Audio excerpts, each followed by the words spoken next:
Jadi yang kedua itu saya nggak bisa berpikir karena kan pengaruh obatnya cukup kuat. Oh.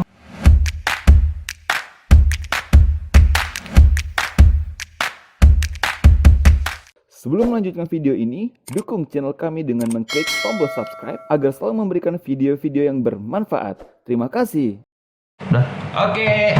Assalamualaikum warahmatullahi wabarakatuh. Selamat datang di channel Inspirasi Indonesia. Kali ini tetap masih di bulan Ramadan ya. Dan kami juga mengatakan bahwasanya channel Inspirasi Indonesia akan selalu menemani teman-teman kalian di rumah yang sedang berada di rumah untuk memberikan inspirasi-inspirasi yang luar biasa. Nah, kali ini kita kedatangan tamu yang luar biasa. Beliau adalah dosen, kemudian banyak prestasi-prestasi yang ada di beliau. Siapa orangnya? Ini dia. Yo, kita datang lagi nih. Yang tadi saya mengatakan bahwa ada tamu yang luar biasa yang spesial. Beliau adalah dosen, tapi saya panggil abang ya. Boleh. Boleh ya. Tapi kalau mahasiswa panggilnya Bapak. Bapak. Kalau tiba-tiba mahasiswa manggil abang gimana? Boleh aja. Boleh. Gitu. Nah, beliau adalah Bang Fadli Irmawan. Tangan dong. Iya. Bang Fadli Irmawan adalah seorang dosen Polnet, Bang ya. Iya. Kemudian Direktur Advanced Bioteknologi dan HQ Amgen California USA. Benar Bang ya. Dan kita akan mengulik tokoh beliau. Katanya ini ada beberapa prestasi yang luar biasa dari beliau. Sebelum itu kita bertanya dulu, Bang. Alhamdulillah apa kabar? Alhamdulillah baik. Nah ya, saya juga baik. Gimana Bang, hari ini puasa Puasa ya? Ramadan ya? Kita kan Ya. puasa Ya. Alhamdulillah puasa. Jadi teman-teman semua jangan lupa ketika sedang berpuasa nonton nih sambil nunggu ngabuburit, sambil apa nonton channel Inspirasi Indonesia. Baik Bang, sekarang aktivitas Kita ngajar, ngajar.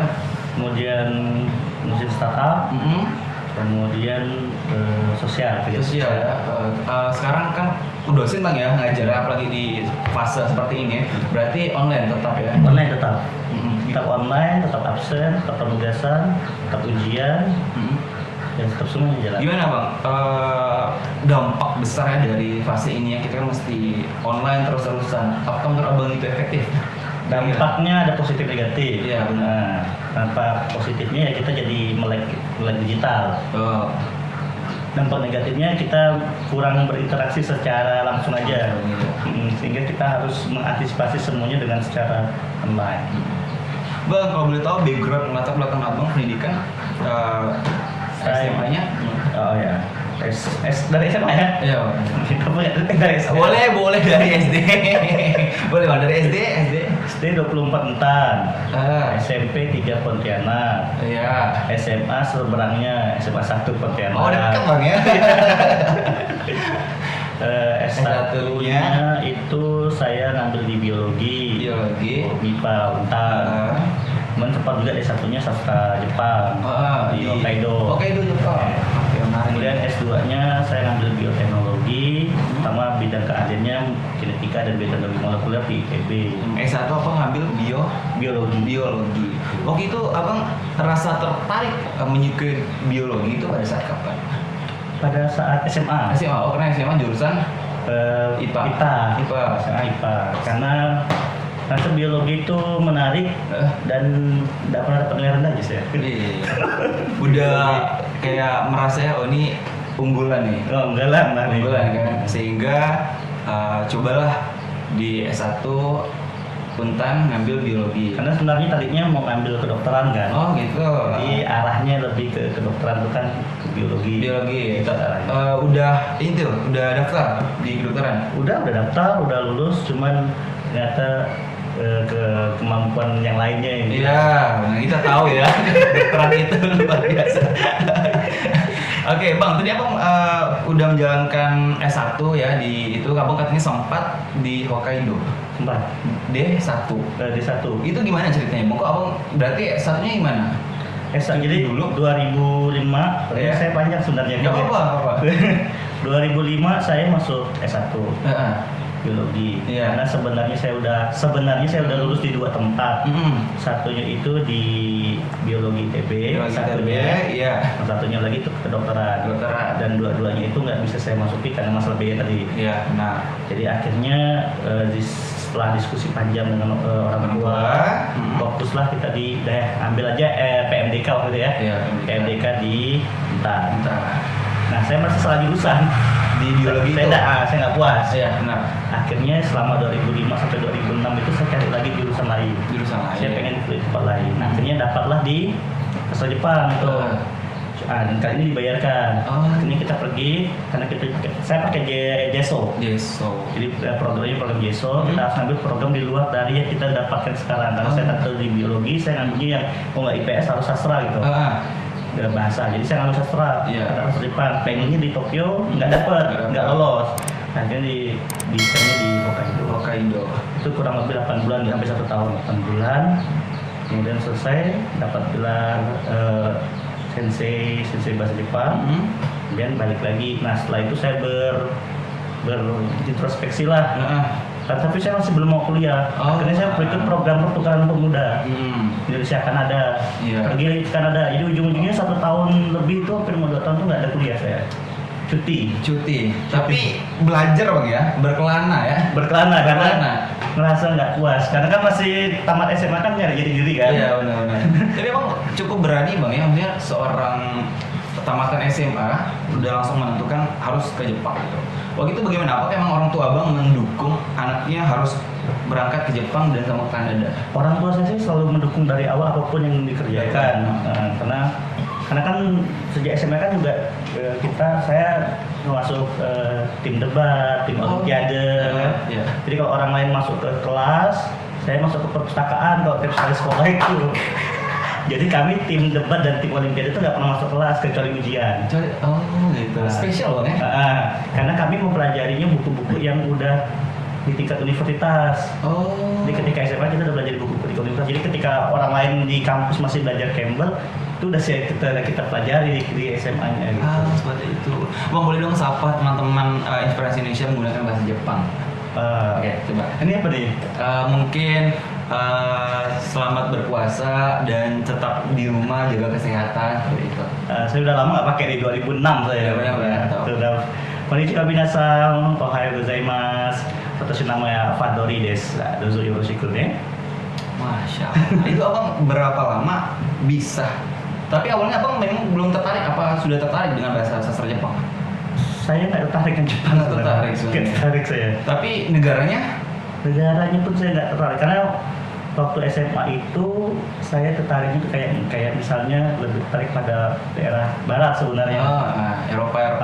Kalau Jepang tuh saya nggak suka, bahasa juga nggak suka sebenarnya. Jadi ya mungkin itulah kata Tuhan, tidak boleh benci sesuatu berlebihan, nanti bisa jadi kamu mencintai sesuatu itu. Dan pada akhirnya Abang menerima konsekuensi belajar bahasa Jepang ya. Akhirnya dilakukan. Setelah saya berkelana pertukaran pemuda ke Kanada juga. Terus itu setelah pertukaran pemuda Kanada kan saya lanjut lagi ke UBC. Ambil program 1 tahun di sana. Ternyata program UBC saya pun hanya didanai cuma 1 tahun aja. Sisanya kita harus mendanai pribadi karena saya merasa nggak mampu. Saya mendeportasikan diri saya sendiri. Artinya pulang kampung. Berarti ya Bang di Jepang, kemudian di Kanada. Akhirnya terimalah, saya terima kenyataan, saya selesaikan biologi saya. Tapi luar biasa sekali pengalaman Abangnya mengelilingi ya, bahwasanya Abang udah mempelajari sebuah budaya di negara-negara ya Bang ya. Karena saya juga suka Jepang, sebenarnya suka anime gitu.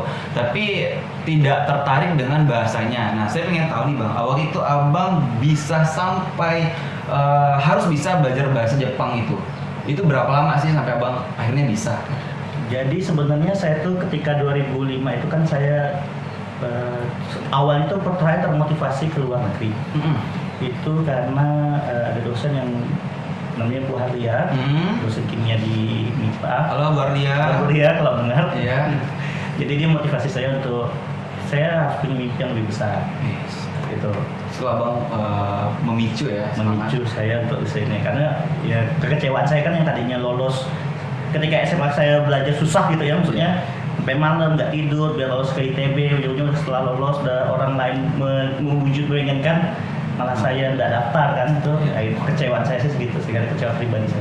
Ya, memang banyak kejadian-kejadian orang yang jurusan yang tidak disukai tapi pada akhirnya jurusan itu yang membuat mereka itu sukses. Iya kan, bisa jadi itu. Abang ITB S2-nya di ITB. Di ITB akhirnya diwujudkan di S2-nya di ITB. Beasiswa.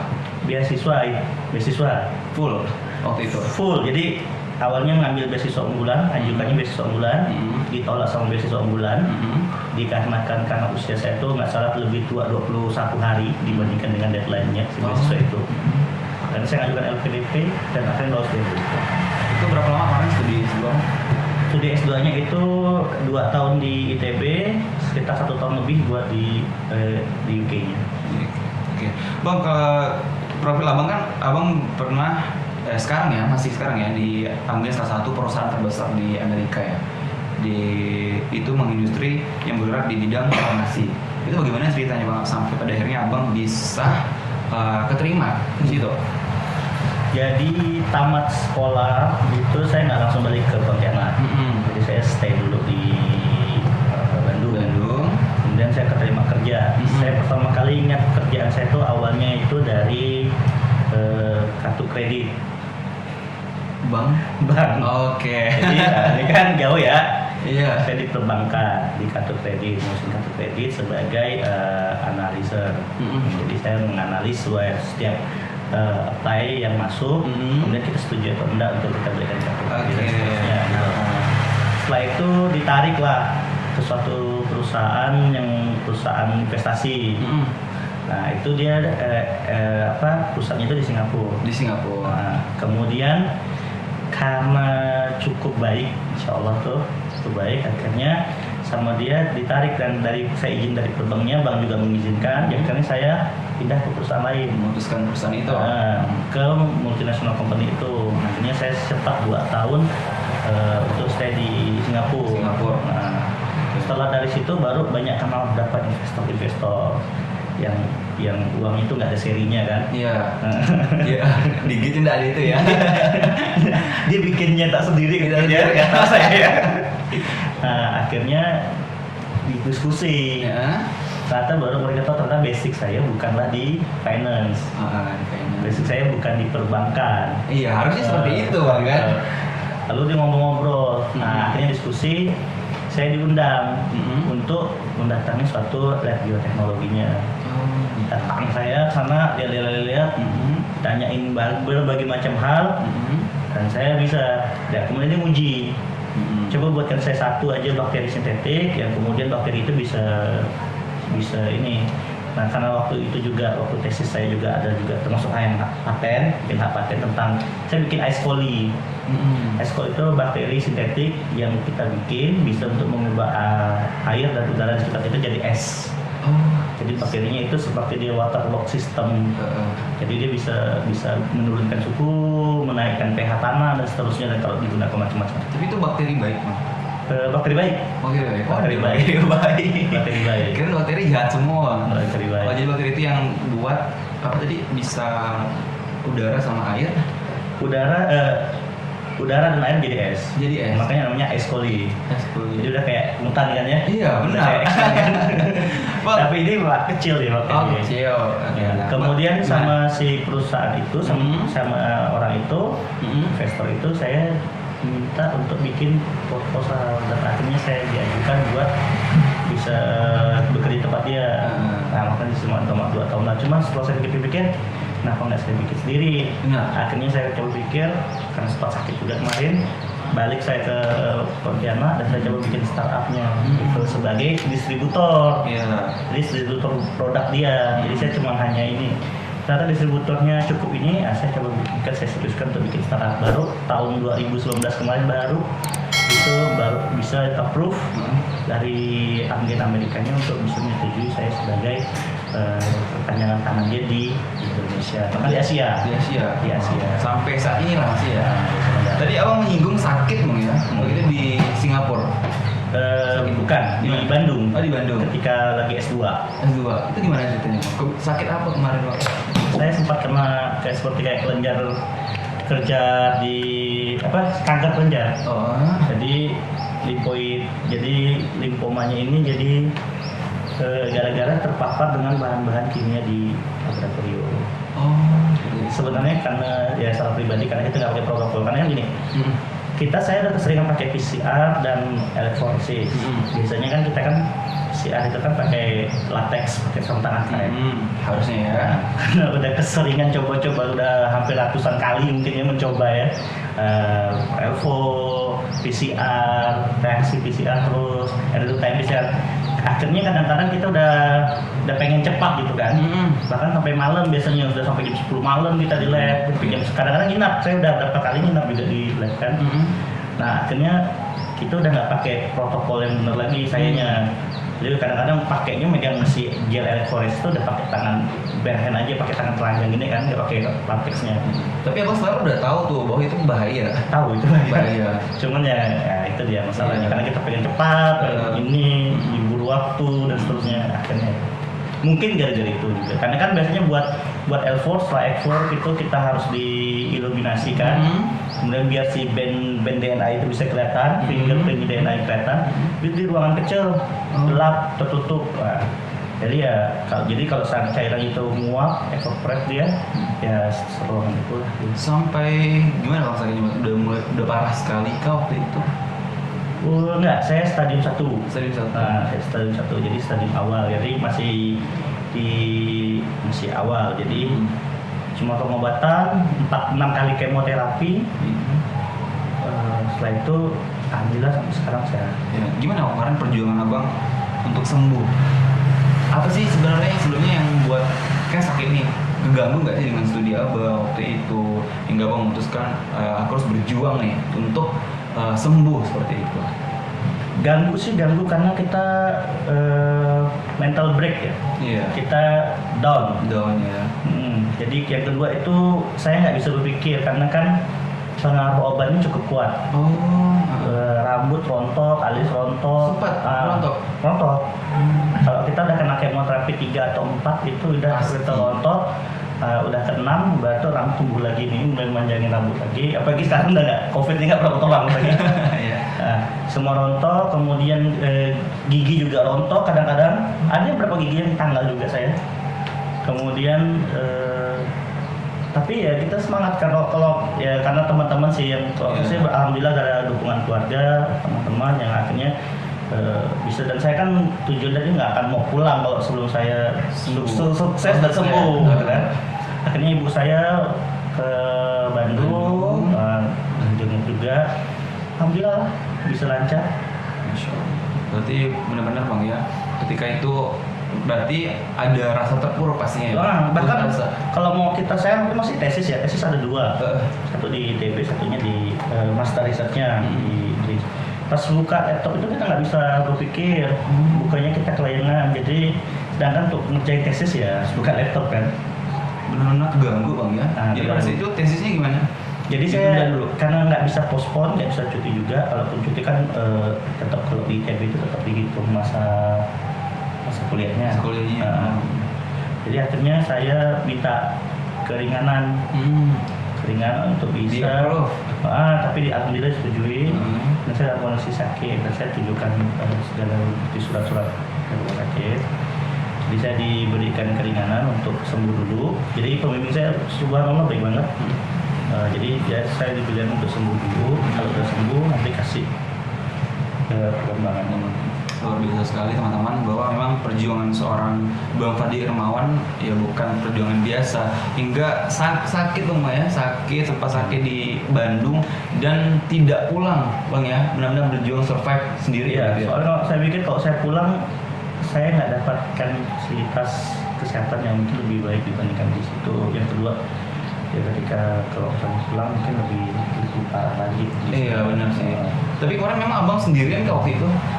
Saya sendiri, cuman saya ditemani juga kan, ditemani juga sama beberapa teman-teman pengajian, ngaji di sana, kemudian banyak dukungan juga dari teman-teman juga, jadi alhamdulillah sih bisa terlalui. Baru orang tua saya juga, ibu saya datang ke sana. Baik teman-teman, mungkin yang teman-teman sedang mungkin bisa sama merasakan apa yang saat ini teman-teman rasakan seperti Bang Fadli ya, mungkin sedang menjalani kuliah atau segala macam yang saat sedang sakit, teman-teman jangan sampai berputus asa Bang ya. Iya. Belajar, survive terus, berjuang, yakinlah bahwa kita akan sembuh. Yang penting kita benar mengikuti minum obat segala macam seperti itu Bang ya, atau mungkin terapi seperti Bang Fadli di istiqomahkan Bang ya, disiplin, diyakinkan bahwa kita sembuh. Iya. Kita berlayar ya, berlabuh bersandar ya di keluarga gitu ya.